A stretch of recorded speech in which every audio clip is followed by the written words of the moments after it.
semua keadaan jiwa kita, hati kita, perasaan-perasaan kita sudah lebih dulu bahkan pernah dirasakan oleh Nabi Muhammad SAW. Kalau Anda pernah gelisah, Nabi dulu pernah gelisah. Kalau Anda bahagia, Nabi juga pernah bahagia. Kalau Anda merasakan kekhawatiran, Nabi dulu pernah khawatir. Dan miniatur kehidupan kita sudah dicontohkan dalam perjalanan kehidupan Nabi Muhammad SAW agar kita bisa belajar mengatasi problematika kehidupan. Allahu Akbar, kalau beliau tidak diutus oleh Allah, kita tidak tahu bagaimana cara menyelesaikan pemetaan kehidupan kita hingga dengan saat ini. Bahkan satu ketika pernah beliau kemudian dalam masa yang telah panjang berdakwah, qadarullah kemudian ada wahyu yang jeda datangnya tidak seperti biasanya. Biasanya datangnya cepat, berganti hari turun wahyu, ganti pekan turun wahyu. Ini beberapa masa wahyu belum turun. Ada hikmah di balik itu. Teman-teman sekalian, tiba-tiba beliau naik ke atas bukit, wahyu belum turun juga. Pulang ke rumah, belum turun juga. Sampai keadaan itu terlihat oleh kalangan kafir Quraisy dan mereka berkata, lihatlah Muhammad sudah gila, dituduh gila. Jadi kalau Anda cuma dituduh dengan hal-hal yang ringan, dituduh soleh, kan? Dituduh kemudian orang yang berubah, dituduh semakin beriman dan sebagainya, barangkali itu lebih baik. Nabi dituduh gila, Anda bayangkan. Tuh Muhammad sudah gila, Muhammad sudah ditinggalkan oleh Tuhannya, Muhammad sudah kehilangan pegangannya, Muhammad sudah tidak punya orientasi, orangnya sudah nggak jelas, bolak-balik tidak karuan, naik ke atas bukit seakan-akan orang yang frustasi dan seterusnya. Tapi tahukah Anda apa yang terjadi?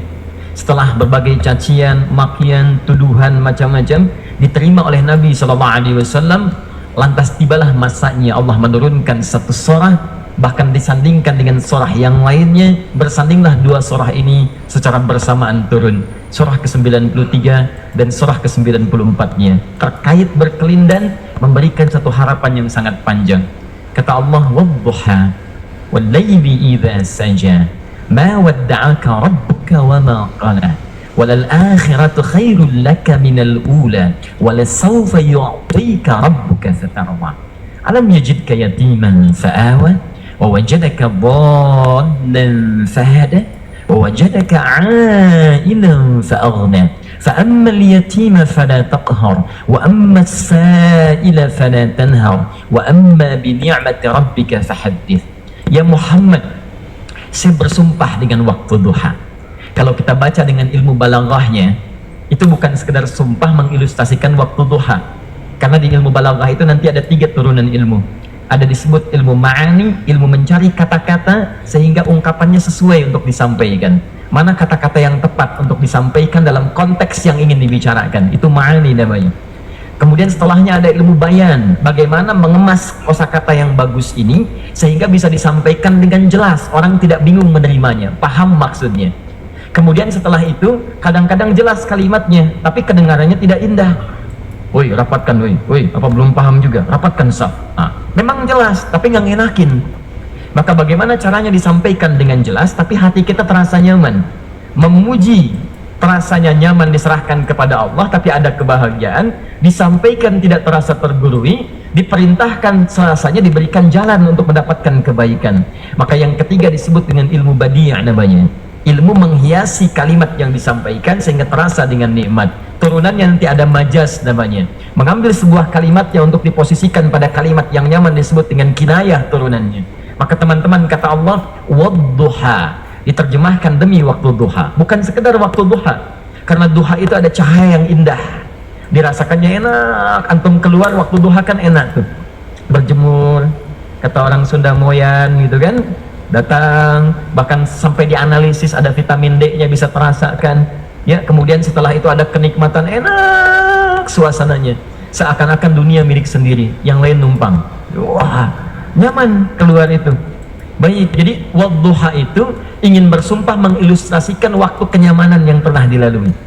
Kalau dalam bahasa tafsir yang luasnya, saya bersumpah Muhammad, demi segala kenikmatan yang pernah engkau rasakan dalam hidupmu, seperti engkau merasakan cahaya duha itu. Engkau pernah senang, saya bersumpah dengan kesenanganmu. Engkau pernah tenang, saya bersumpah dengan ketenanganmu. Engkau pernah nyaman, saya bersumpah dengan kenyamanan yang pernah engkau rasakan. Wal laili idza saja, dan aku pun bersumpah demi gelapnya malam. Demikian terjemahannya. Bukan sekedar gelapnya malam saja, itu sesuatu yang pekat. Ya, ini belakang kelihatan agak gelap nih. Untuk memberikan proyek, kesini aja Pak, saya cuma ngasih contoh ini. Contoh, saya bukan mengeluh, bukan, ingin memberi contoh. Ya, contoh pada ilustrasi yang mau saya sampaikan. Nggak apa-apa, biarkan saja. Saya mau contoh, kasih kata saja. Ya, ini belakang agak gelap untuk memproyeksikan cahaya ke sini. Tapi yang mau saya sampaikan, kalau gelapnya begitu pekat, semua cahaya ini nggak ada. Cahaya nggak ada nih, sama sekali tidak kelihatan. Saya mau tanya pada Anda, beraktivitasnya mudah atau sulit? Mudah nggak menemukan sendal Anda di luar? Belum tentu. Menemukan jalan keluar pun belum tentu mudah. Anda mesti meraba-raba jalan. Anda mesti kemudian melihat sesuatu dengan pandangan mata hati Anda, raba, dan sebagainya, sampai menemukan jalan. Itu pun belum tentu benar. Itulah yang disebut dengan gelapnya malam saja pekat. Kadang-kadang ada orang yang menghadapi satu kesulitan yang pekat, suasananya siang, cuman karena masalahnya begitu pekat, seakan-akan membuat diri dia gelap. Jalan susah, limbung gitu.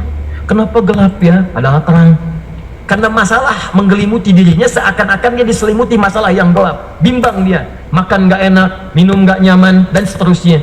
Ya, biasanya makan ayam tenang, ini dikasih yang lebih enak juga rasanya pahit, nggak enak zamannya.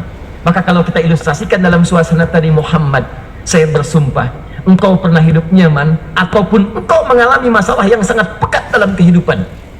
Engkau alami sesuatu yang dahsyat, sampai engkau bingung, bimbang, pekat, mereka menuduhmu dengan macam-macam. Ma wadda'aka rabbuka wa ma qala.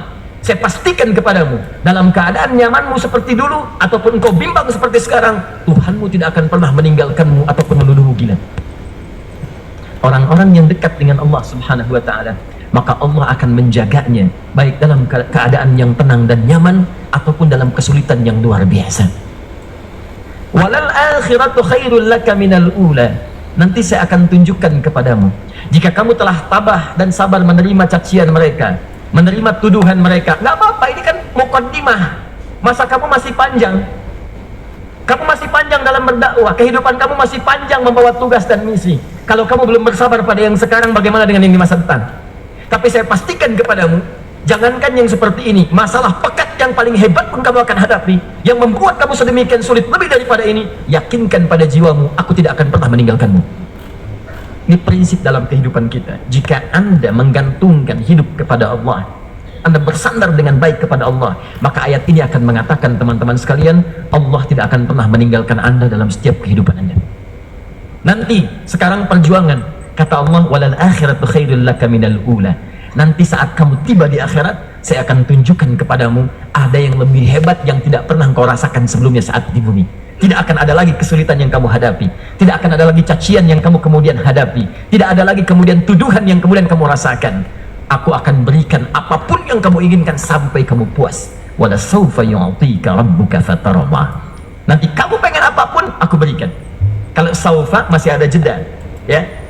Kalau bahasanya wa yu'tika mungkin seketika, tapi ketika mengatakan saufa, artinya bukan saat ini Muhammad, sekarang pun aku berikan, tapi nanti yang di akhirat aku berikan sampai kamu merasa puas.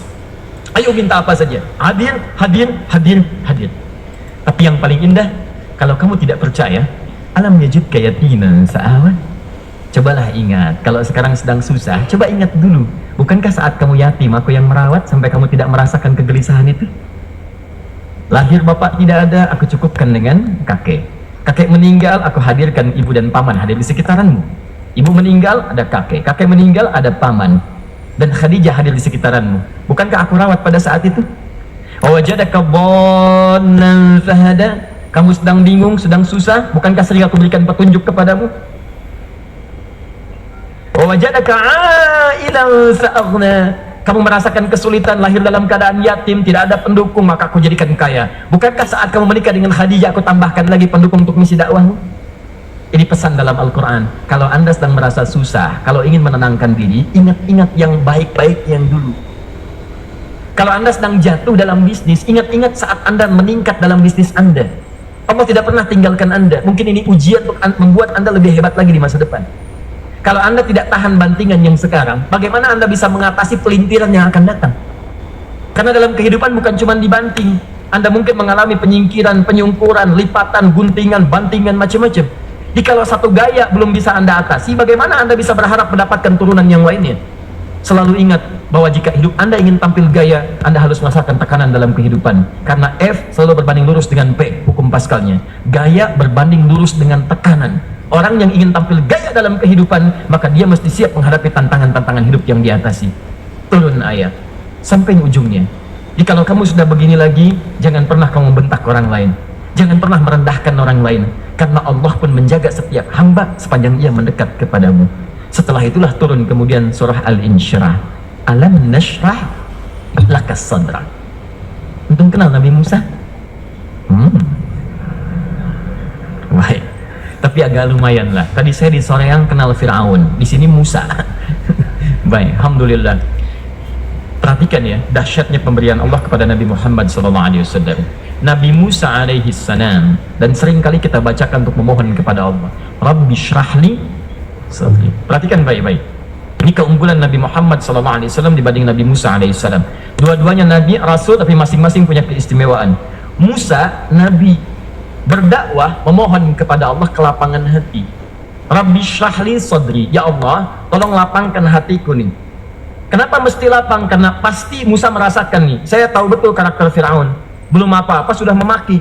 Kalau orang yang hatinya tidak lapang, tidak akan tahan dengan makian, keluarlah kemudian balasan yang tidak digambarkan sebelumnya. Fir'aun itu kasar. Kasarnya bukan sekedar kasar, bahkan saking kasarnya bisa berujung pada eksekusi kematian. Saya contohkan tadi di sore yang ini, saya nggak suka dengan rambutnya nih, kata Fir'aun. Bukan nyuruh nyukur, mas, tolong pisahkan kepala dari badannya. Gitu gayanya tuh Fir'aun. Ya, bukan nggak ngenakin, susah dengan Fir'aun itu. Jadi kalau belum apa-apa datang Musa ke situ, hatinya tidak seluas samudra, hatinya tidak lapang, cuman seluas gelas, tidak akan sabar menerima cacian Fir'aun. Begitu datang dicaci, dasar anak gak tahu diri, gak tahu malu, sudah saya rawat begini. Ya Allah, saya bosan dengarnya, matiin aja sekarang.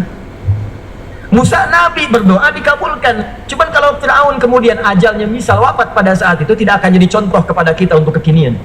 Bagaimana orang yang bebal untuk bertobat kepada Allah Subhanahu wa ta'ala. Bagaimana penyimpangan dalam kedudukan. Bagaimana dia kemudian akrab dengan pengusaha yang gelap. Di pengusaha gelap berpartner dengan penguasa zalim. Sudah ada dari dulu. Pengusahanya disebut dengan Qarun. Kemudian mohon maaf, ya, yang pemimpinnya disebut dengan Fir'aun. Tokoh intelektualnya disebut dengan Haman. Makanya cerita ini komplit di Quran. Sudah ada. Di setiap persoalan dalam kehidupan masyarakat disebabkan tiga hal yang berkolaborasi. Kalau bukan penguasa zalim, berpartner dengan pengusaha gelap, ditopang oleh intelektual yang sembrono. Itu persoalan. Jadi kalau ada sekarang intelektual menyalahgunakan kepintarannya, dia terlambat, sudah ada Haman dulu. Dan gak usah bersaing, dia bisa bikin piramida, Anda belum tentu bisa membuatnya. Kalah Anda, masih kalah hebat. Ya, jadi kalau dititipkan sesuatu jangan disimpangkan.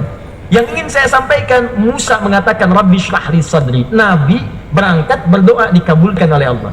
Nabi Muhammad belum minta, turun ayat Alam nashrah laka sadra. Yang ini minta Rabbi syrahli sadri. Nabi Muhammad alam nashrah laka sadra. Muhammad, mulai dari peristiwa sehingga engkau akan lebih sabar lagi menerima tantangan-tantangan dakwah. Mulai sejak itu jangankan dimaki, dilempar batu di Taif. Dari Mekah pergi ke Taif dengan Zaid, kemudian sampai di Taif mendapatkan sesuatu yang tidak dibayangkan sebelumnya. Kalau cuma dihentikan saat mengajar, wajar. Ini dilempari batu. Anda bayangkan? Bisa kebayang nggak? Lempari batu tuh. Dilempar. Zaid jadi tameng, berdarah-darah, kemudian mundur, beristirahat di bawah tepian pohon. Begitu beristirahat, datang malaikat penjaga dua gunung. Turun malaikat dengan kesal mengatakan, Ya Rasulullah, mud yadaika ilas sama. Ya Rasulullah, angkat tanganmu ke langit, minta kepada Allah, aku angkat dua bukit di Taif, aku himpit keduanya. Aku himpit penduduk Taif dengan dua bukit itu. Apa jawab Nabi? Karena sudah mendapatkan kelapangan, ketenangan, belajar dari peristiwa-peristiwa tadi, indah jawabannya. Lah, katanya, tolong jangan lakukan. Innahum qaumun la ya'lamun. Mereka belum paham saja. Mereka belum mengerti. Tolong jangan lakukan. Aku bermohon kepada Allah. Boleh jadi nanti di masa depan akan ada hamba-hamba terbaik yang lahir dari bumi Taif ini. Kemudian beliau berkata, Rabbi, ila man takilluni, a ila qaribin yu'limuni, am ila ba'idin yu'dhini, fa ana radin ma lam taghdab ilayya. Ya Allah, Kemana lagi engkau akan utus aku untuk berdakwah setelah peristiwa ini? Apakah tempatnya lebih dekat aku jangkau sekarang, tapi di situ aku akan disakiti lagi? Ataukah jaraknya masih jauh, tapi di tempat itu aku akan dizalimi lagi? Aku ridha ya Allah dengan itu semua, asalkan engkau tidak marah kepadaku, asalkan engkau tidak marah kepadaku. La haula wala quwata illa billahil aliyil azim.